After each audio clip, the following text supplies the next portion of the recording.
we are very excited. Basically, what this is all about is, it's been about 6 months in the making of a lot of paperwork, a lot of meetings, a lot of discussion, but we have actually pulled together and been granted a grant from the Minnesota Job Skills Partnership Group, and we are partnering with the Dakota County Technical College as well, and so they're going to be providing us a variety of training for the next 2 years. So this is going to be exciting for all of us.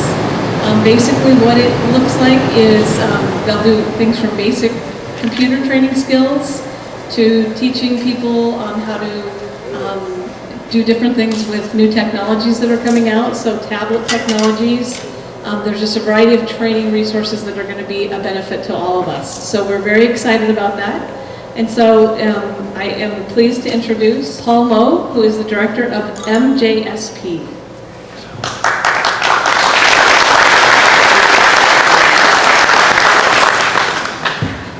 Pleasure to be here. A little bit about the Minnesota Job Skills Partnership Program. We have been in effect in Minnesota for 30 years. We've assisted in the training of tens of thousands of Minnesota workers, hundreds of Minnesota companies and businesses, engaged with virtually all of our accredited training institutions throughout Minnesota. Certainly all MnSCU, Minnesota Community and Technical College systems, all branches of the University of Minnesota, St. Thomas University, St. Catherine's University, many of other private institutions as well. We are a totally state-funded operation. We operate on a budget of about $4.4 million. This, by the way, is a dollar-for-dollar match. For every dollar that we as taxpayers put into the Job Skills Partnership Program, the employer puts in $1 as well. So basically it's a catalyst, it's a pump primer, and we have been involved in every form of training from lean to green. About 70% of our grants go to Minnesota manufacturers, and I know that you are a remanufacturer, but just some information about manufacturing in Minnesota. About $16 billion goes to wages for Minnesotans in manufacturing. Another $37 billion in annual revenues in manufacturing, and also another $18 billion in exports. We operate under a board of directors. We have a 12-member board. The president of the University of Minnesota is by law on the board. The chancellor of the Community and Technical College system is on the board. Other board members are named by the Speaker of the House, the Senate Majority Leader, and they come from a cross-section of Minnesotans, from business, from nonprofit, and from labor. It's a beautiful program. I think it's one of the finest incumbent worker training programs in the nation, because it brings together businesses linked with training institutions for skill development of Minnesota workers. It's something that almost every presidential candidate has talked about in the last 10 years, about bringing our community and technical college systems together with departments such as the Employment and Economic Development, where the Job Skills Partnership Program is housed. A little something, can you hear me? Can you hear me? There we go. A little something about this particular grant. It is a $216,000 grant. That's the state's portion. However, the private sector investment is over $760,000. And President Ron Thomas, thank you. Another contribution of over $16,000 from the training institution. So it's almost a $1 million investment in training in this particular program. So we wish you the very, very best as you move forward, President Ron Thomas.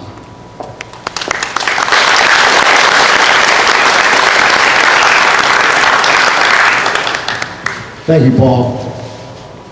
Is it always this cold in here? Yeah. You know, I came in today and I have had the directions wrong, I guess, because I turned left, and I guess I was supposed to go right with this, but I'm just glad to be here today. I want to just say make a few comments about our college and the importance of this particular grant. Many of you have probably been on our campus. Has anybody ever been on our campus before? Come on, I gotta have my hand. Hey, good.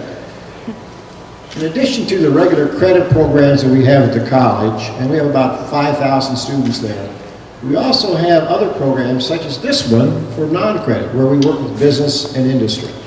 And that involves about 8,000 different individuals, just like all of you in this room today. And we work with something like 300 different business partners, not only just in Minnesota, but throughout the United States. Many of them you've heard, like Missouri Pacific Railroad, or General Motors, or the Chrysler Corporation, or Delta Airlines.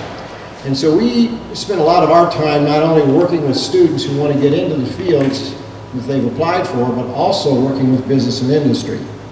And it's been very successful. And one of the reasons is because what Paul just simply said is Minnesota has made a huge investment for economic development. And that's what we're all about, is about jobs. And two-year colleges right now are hot for lots of reasons because we're trying to turn things around in this economy. So it's important that, and it's exciting to see Minnesota investing in job development. I want to introduce somebody here real quick. Marlo Miller is the person right here, has the red on and standing right next to some of the cameras.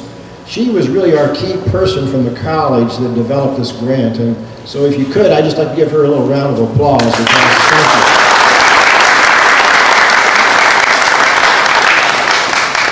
you. The work you're doing is absolutely critical. I mean, I can't tell you how important it is. I was telling your CEO just a couple of minutes ago, about this, and I did a little research when I looked at your website, and I was very impressed. But even more impressive was the fact of what you're dealing with every day. And I don't know, David, if all these numbers are exactly correct, but I picked up some data from the EPA folks, and they indicated that each day, think about this, each day, there's either trashed or recycled 142,000 computers a day in the United States. That is unbelievable to me. And then when you look at the mobile devices, such as hand phones and so on, there are 416,000 of those every day. And so if you just accumulate that throughout each day, throughout the year, and think about that, and we're not even including other countries, it's just a monumentous task. So thank you for what you're doing. It's so easy just to take all of this material and just trash it or put it into a landfill or ship it outside of the United States, and that of course presents other kinds of issues. So the work that you're doing every day is critical for lots of reasons. But to have a great company, you also have to have certain standards, and you're an impressive group. You should be very proud of what you do. I read about your certifications and the requirements that you have. It's just that you don't bring somebody in here and tell them to tear something apart, because you have to meet a standard whenever you move that equipment. And so we're very pleased to be able to work with you as you continue to refine those standards or you develop into other areas as well. And before I have the CEO come up to share a few words with you, one of the reasons I think you've been able to develop so quickly is because not only do you have a good product of what you're trying to do, a good business plan, but you also have a solid leader. Your CEO is authentic. I just read some of the business materials before I was coming in here about employees of the month. And then I was reading, David, some of the comments that your customers have made to you and to your organization, saying things like, we trust you, you're accountable, you're responsible, you have a strong reputation, we know when we give you something it's going to be secured and you meet the standards of the industry. Not everybody can say that.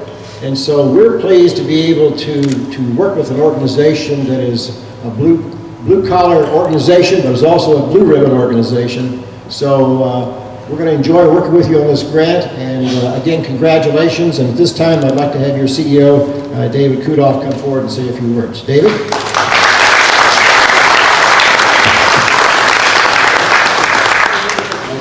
First off, I just wanted to say thank you to Ron and Paul. Obviously, this has been a huge endeavor that we've gone through. being led by our own Jamie Carson in HR.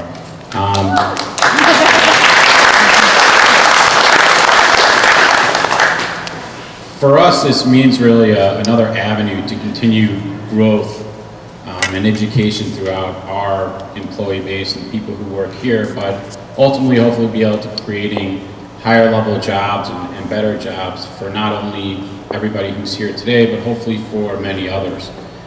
For some of you may or may not know, this is actually our 30th year in business today. And when the new kind of generation per se took over or came into place in 2007, there were only 17 of us. So when you look around at the group that's here today, as well as the group that's in PA, you know, we're a group that's grown together and worked together to get to where we are. And we're very grateful to be able to take advantage of this opportunity that's been given to us. And as was mentioned, also obviously participating with the organizations to make sure that this is a successful program. So the thank yous, while go to all those who are helping fund this grant and get us there, it also goes just as much to all those who've helped us and enable us to be able to apply for and get this grant, which is everybody who's standing here today, and of course Jamie for helping us get there. So I'll say let's give everybody here a round of applause. So well deserved.